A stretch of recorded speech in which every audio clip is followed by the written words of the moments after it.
பாகிஸ்தானுக்கு உளவு பார்த்ததுக்காக 12 பேர் கைது செய்யப்பட்டிருக்காங்க. இந்த 12 பேர்ல ஒருத்தவங்க தான் ஜோதி மல்ஹோத்ரா. இவங்களுடைய பர்சனல் டைரி இப்போ போலீஸ் கிட்ட கிடைச்சிருக்கு. அந்த பர்சனல் டைரியில அவங்க அப்படி என்ன எழுதியிருக்காங்க, எந்தெந்த விதங்கள்ல எல்லாம் இவங்க பாகிஸ்தானுக்கு உளவு பார்த்திருக்காங்க, இதை தான் இந்த வீடியோல நம்ம பார்க்க போறோம். முதல்ல ஜோதி மல்ஹோத்ரா யாரு அப்படின்னு பார்க்கலாம். இவங்க ஹரியானா மாநிலத்தை சேர்ந்தவங்க. அங்க இருக்கக்கூடிய ஹிசர் நகரை சேர்ந்தவங்க. இவங்களுக்கு 33 வயசு ஆகுது. டிராவல் வித் ஜோ அப்படின்ற ஒரு யூடியூப் சேனலை நடத்திட்டு வராங்க. இன்ஸ்டாகிராம்லையும் இவங்க அதிக ஃபாலோவர்ஸை கொண்ட கொஞ்சம் அறிஞ்ச முகமாகவே இவங்க வந்து அறியப்படுறாங்க. அது மட்டும் இல்லாமல் இவங்க அடிக்கடி பாகிஸ்தானுக்கு போயிட்டு வந்ததும் அவங்களுடைய இன்ஸ்டாகிராம் யூடியூப் போஸ்ட் மூலியமாகவே தெரிய வந்திருக்கு. இதில் முக்கியமாக என்னன்னா, போலீஸ் என்ன சொல்கிறாங்க அப்படின்னு சொல்லி பார்த்தீங்கன்னா, 2023ஆம் ஆண்டு முதன்முறையாக இவங்க வந்து டெல்லிக்கு போகிறாங்க. அங்கே போயிட்டு ஒரு ஆஃபீஸரை மீட் பண்ணுறாங்க அப்படின்னு சொல்கிறாங்க, பாகிஸ்தான் ஆஃபீஸர். அந்த ஆஃபீஸரோட நேம் வந்து அசன் உர் ரஹீம் அப்படின்னு சொல்லப்படுறாங்க. இவரை தனிஷ் அப்படின்னு சொல்லியும் கூப்பிடுவாங்களாம். ஸோ இந்த ரஹீமை போயிட்டு மீட் பண்ணுறாங்க. அப்போ ரஹீம் வந்து அங்கே இருக்கக்கூடிய உயரதிகாரிகள் கிட்ட இவங்களை போய் இன்ட்ரோ கொடுத்துட்டு இவங்களுடைய விசாவை வந்து எக்ஸ்டெண்ட் பண்ணுறதுக்கு ரஹீம் வந்து உதவுறாரு அப்படின்னே சொல்லப்படுது. ஸோ இதில் இருந்தே இவங்களுடைய கான்டாக்ட் வந்து கொஞ்சம் வந்து நிரூபணமாகுது அப்படின்னு சொல்லப்படுது. ரஹீம் கூட மட்டும் இல்லை, ரஹீமோட ஒய்ஃப் கூடயும் ஜோதி மல்ஹோத்ரா வந்து ஒரு நல்ல ரிலேஷன்ஷிப்லேயே இருந்துட்டு இருந்திருக்காங்க. இவங்க வந்து நிறைய ஃபேமிலி விஷயங்கள் எல்லாம் பேசிக்குவாங்க. நல்ல ஒரு க்ளோஸாகவே இவங்க இருந்திருக்காங்க அப்படின்னு சொல்லப்படுது. அதாவது இப்போ லேட்டஸ்ட்டாக ஒரு இஃப்தார் நோன்பு திறப்புக்கு இவங்க பாகிஸ்தான் போயிருக்காங்க ஜோதி மல்ஹோத்ரா.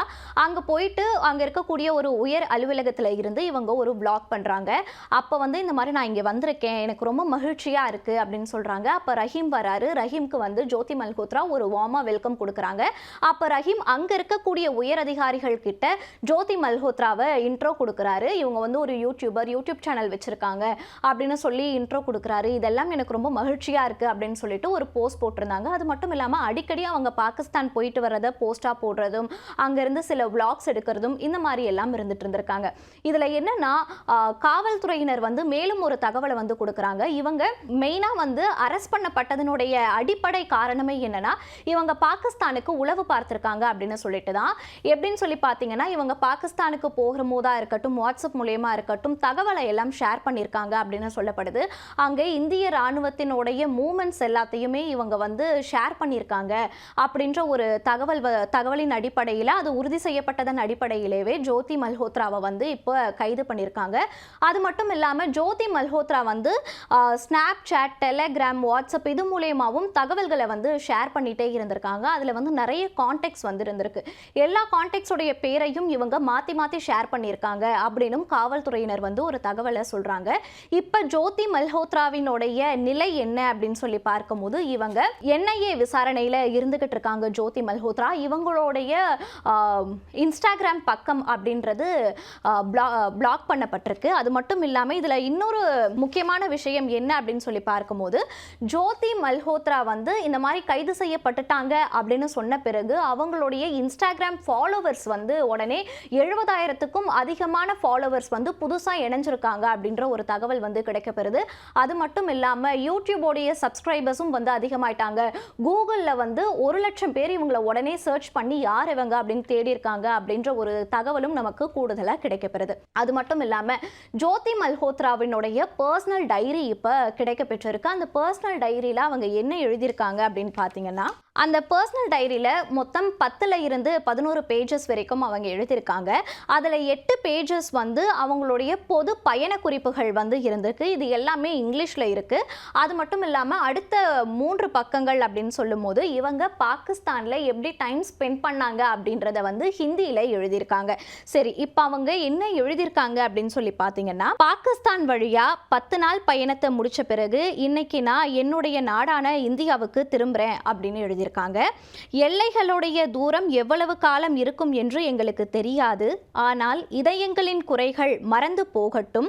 நாம் அனைவரும் ஒரே நிலத்தை சேர்ந்தவர்கள், ஒரே மண்ணை சேர்ந்தவர்கள் அப்படின்னு ஜோதி மல்ஹோத்ரா அவங்களுடைய பர்சனல் டைரியில் வந்து எழுதியிருக்காங்க. ஒவ்வொரு முறை பாகிஸ்தானுக்கு அவங்க போயிட்டு வர்றதா இருக்கட்டும், பாகிஸ்தானில் இருந்து ஃபோட்டோஸ், அதன் பிறகு வீடியோஸ் எடுக்கிறதா இருக்கட்டும், எல்லாத்துலேயுமே அவங்க என்ன கேப்ஷன் போட்டிருக்காங்கன்னா, நான் ரொம்ப மகிழ்ச்சியாக இருக்கேன் அப்படின்னு சொல்லி தான் போட்டிருக்காங்க. இது ஒரு முக்கிய குறிப்பாகவே அவங்களுக்கு வந்து கிடைக்கப்பெறுது. அது மட்டும் இல்லாமல் இஸ்லாமிய தேசத்தில் என்னை ரொம்ப நல்லாவே கவனிச்சுக்கிறாங்க, எனக்கு இது ரொம்ப சந்தோஷமா இருக்குன்னு சொல்றாங்க. அது மட்டும் இல்லாமல் பாகிஸ்தான் அதிகாரிகளுக்கு அவங்க சில கோரிக்கைகளையும் வைக்கிறாங்க. கோயில்களை நல்ல பாதுகாப்பாக பார்த்துக்கோங்க அப்படின்னு சொல்றாங்க. 1947ஆம் ஆண்டு வந்து பாகிஸ்தானும் இந்தியாவும் பிரிஞ்சதை வந்து குறிப்பிட்டு இந்தியாவில் இருக்கக்கூடியவங்க இங்க பாகிஸ்தானுக்கு வந்து அவங்க மீட் பண்ணோம் அப்படின்னு நினைச்சா அவங்களுக்கு அனுமதி கொடுங்க அப்படின்ற ஒரு கோரிக்கையையும் அவங்க பாகிஸ்தான்ல இருக்கக்கூடிய அதிகாரிகளுக்கு வைக்கிறாங்க. அது மட்டும் இல்லாம இஸ்லாமிய தேசத்துல எனக்கு ரொம்பவே ஒரு நல்ல விருந்தோம்பல் கிடைச்சது அப்படின்னு சொல்லிட்டும் அவங்க குறிப்பிடுறாங்க.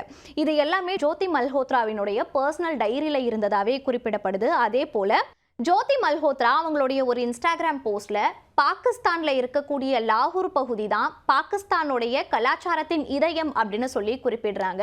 ஒவ்வொரு முறை அவங்க பாகிஸ்தானுக்கு போயிட்டு இங்க வரும்போதா இருக்கட்டும், அவங்க பாகிஸ்தான்ல எடுத்த போட்டோஸ் வீடியோஸ் எல்லாமே இருக்கட்டும், பாகிஸ்தானை பத்தி பேசினதா இருக்கட்டும், எல்லாமே அவங்க வந்து பாகிஸ்தானை ரொம்ப நேசிச்சு எல்லாம் ஒரு நாடு அப்படின்றது போலதான் கேப்ஷன்ஸ் வீடியோஸ்ல எல்லாம் பேசியிருக்காங்க அப்படின்னு சொல்லப்படுது.